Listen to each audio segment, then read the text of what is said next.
Renungan malam, Ye shall receive power, atau engkau akan menerima kuasa, oleh Ellen G. White, tanggal 5 Juni tahun 2025. Mari kita berdoa.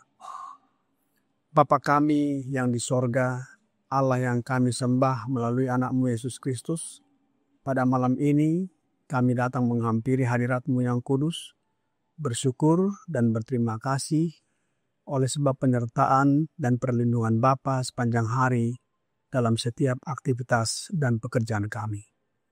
Pada malam ini kami siap mendengarkan firman-Mu. Mohon kehadiran Roh Yesus Kristus dalam hati dan pikiran kami, agar dapat mengerti firman-Mu dan menghidupkannya. Ajarlah kami untuk menjadi saksi bagi-Mu yang mengabarkan kematian-Mu di kayu salib untuk menebus kami orang berdosa. Besertalah dengan kami sepanjang malam ini. Ampuni kami atas dosa dan pelanggaran yang kami lakukan. Kami persembahkan doa ini di dalam nama Yesus, Tuhan dan Juru Selamat kami. Amin. Renungan malam hari ini akan dibacakan oleh Saudari Susanti Pasaribu. Kepada Saudari Susanti, kami persilahkan. Shalom, selamat malam saudara-saudaraku yang terkasih dalam kasih Allah Bapa melalui anaknya Tuhan kita Yesus Kristus. Renungan malam ini berjudul Saksi bagi Salib. Ayat intinya terdapat pada Lukas 24 ayat 48-49. Kamu adalah saksi dari semuanya ini, dan aku akan mengirim kepadamu apa yang dijanjikan Bapakku. Tetapi kamu harus tinggal di dalam kota ini sampai kamu diperlengkapi dengan kekuasaan dari tempat tinggi.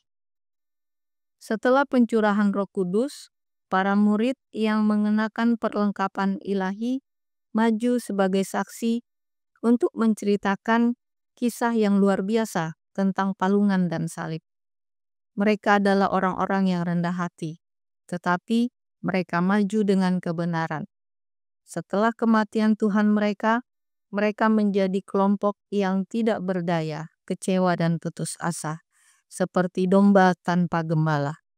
Tetapi sekarang mereka maju sebagai saksi kebenaran tanpa senjata apapun kecuali firman dan Roh Allah untuk menang atas semua pertentangan. Juru selamat mereka telah ditolak dan dikutuk dan dipaku di kayu salib yang hina. Para imam dan penguasa Yahudi telah menyatakan dengan nada mengejek, orang lain ia selamatkan, tetapi dirinya sendiri tidak dapat ia selamatkan. Ia Raja Israel, baiklah, ia turun dari salib itu, dan kami akan percaya kepadanya. Matius 27 ayat 42. Namun salib itu alat yang memalukan dan menyiksa itu, membawa harapan dan keselamatan bagi dunia. Orang-orang percaya itu bangkit kembali.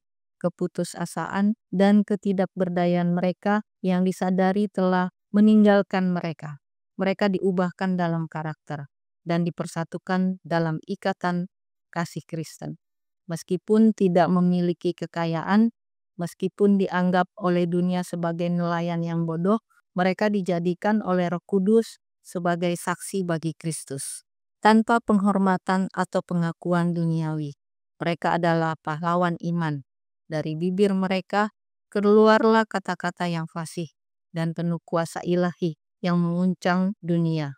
Pasal ketiga, keempat, dan kelima dari Kisah Para Rasul memberikan kisah tentang kesaksian mereka. Mereka yang telah menolak dan menyalibkan Juru Selamat berharap untuk mendapati para pengikutnya putus asa, kecewa, dan siap untuk menyangkal Tuhan mereka.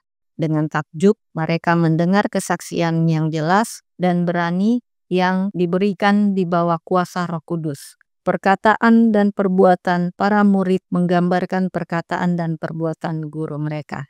Dan semua yang mendengar, mereka berkata, mereka telah belajar tentang Yesus.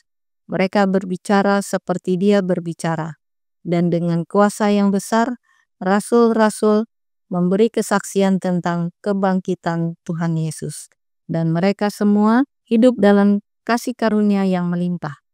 Kisah 4 ayat 33 dikutip dari buku Ellen G. White 1888 Materials 1543. Demikianlah renungan malam ini saya bawa dalam nama Tuhan Yesus. Amin. Terima kasih atas penata layanan Saudari Susanti. Tuhan Yesus memberkati. Selamat malam, saudara dan saudari sekalian dalam nama Yesus Kristus. Judul renungan malam hari ini adalah Saksi bagi Kristus. Siapakah saksi yang dimaksudkan dalam renungan kita malam ini? Mari kita baca kembali ayat renungan yang terdapat di dalam Lukas 24 ayat 48 sampai 49. Kamu adalah saksi dari semuanya ini, dan aku akan mengirim kepadamu apa yang dijanjikan Bapakku. Tetapi kamu harus tinggal di dalam kota ini sampai kamu diperlengkapi dengan kekuasaan dari tempat tinggi. Ini adalah perkataan Yesus ketika menampakkan diri kepada murid-murid setelah kebangkitannya. Kamu adalah saksi dari semuanya ini.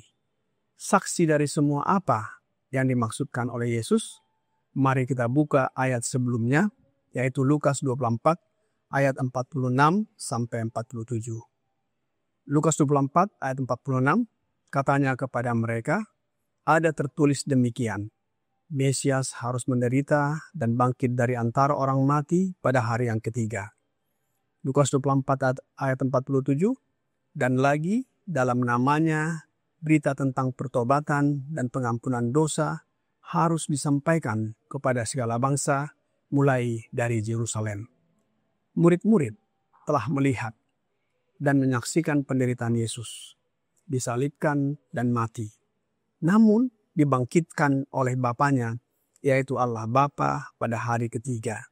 Dan pada saat itu, Yesus berbicara dan sedang makan bersama-sama dengan mereka.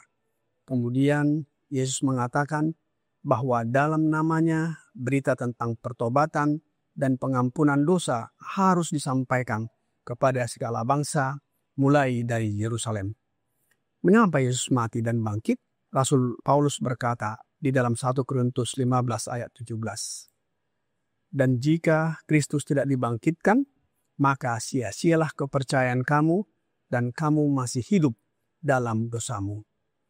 Yesus adalah pola atau patron dan janji serta pengharapan bagi semua orang yang berdosa, yang percaya dan menerima Dia sebagai juru selamat. Sebab jika Yesus tidak dibangkitkan, maka sia-sia kepercayaan manusia untuk dapat diselamatkan dan memperoleh hidup yang kekal. Sebab Yesuslah jalan, kebenaran, dan hidup. Tidak ada seorang pun yang datang kepada Bapa jikalau tidak melalui Dia. Yohanes 14 ayat 6. Oleh sebab itu, bagi kita terlebih dahulu bertobat, memberi diri dibaptis untuk pengampunan dosa. Setelah itu, kita menerima karunia Roh Kudus. Hal ini dikatakan Rasul Petrus dalam Kisah 2 ayat 38. Jawab Petrus kepada mereka, bertobatlah dan hendaklah kamu masing-masing memberi dirimu dibaptis dalam nama Yesus Kristus untuk pengampunan dosamu, maka kamu akan menerima karunia Roh Kudus. Pada renungan malam sebelumnya sudah kita pelajari bahwa Roh Kudus adalah Roh Yesus Kristus. Setelah kita dibaptiskan, kita akan menerima Roh Yesus. Roh inilah yang dijanjikan Yesus kepada murid-murid, dan mereka akan menerima kuasa, yaitu Roh-Nya, bukan roh oknum lain. Sebagaimana tertulis dalam Kisah 1 ayat 8, dengan menerima Roh Yesus inilah mereka memberitakan dan menjadi saksi tentang kematian Yesus di kayu salib dan kebangkitannya. Roh Nubuat berkata, dan dituliskan oleh Ellen G. White dalam 1888 Materials, halaman 1543, paragraf kedua, berkata, mereka yang telah menolak dan menyalibkan juru selamat berharap untuk mendapati para pengikutnya putus asa, kecewa, dan siap untuk menyangkal Tuhan mereka. Dengan takjub, mereka mendengar kesaksian yang jelas dan berani yang diberikan di bawah kuasa Roh Kudus. Perkataan dan perbuatan para murid menggambarkan perkataan dan perbuatan guru mereka. Dan semua yang mendengar mereka berkata, mereka telah belajar tentang Yesus. Mereka berbicara seperti Dia berbicara. Dan dengan kuasa yang besar, rasul-rasul memberi kesaksian tentang kebangkitan Tuhan Yesus. Dan mereka semua hidup dalam kasih karunia yang melimpah. Kisah 4 ayat 33. Apa hasilnya bagi para murid-murid dengan menerima kuasa Roh Kudus atau kuasa Roh Yesus tersebut? Mereka maju sebagai saksi untuk menceritakan kisah yang luar biasa tentang kelahiran Yesus sejak dari palungan, penyaliban, dan kebangkitannya. Mujizat-mujizat penyembuhan terjadi karena kepercayaan dalam nama Yesus dan akhirnya mengikuti Petrus dan Yohanes. Pada hari kecurahan Roh Kudus, jumlah orang yang bertobat dan dibaptiskan bertambah kira-kira 3.000 jiwa. Sukacita besar terjadi dan banyak jiwa-jiwa yang bertobat, dibaptiskan dan menerima kecurahan Roh Kudus atau Roh Yesus. Kisahnya dapat kita lihat dalam buku Kisah Para Rasul.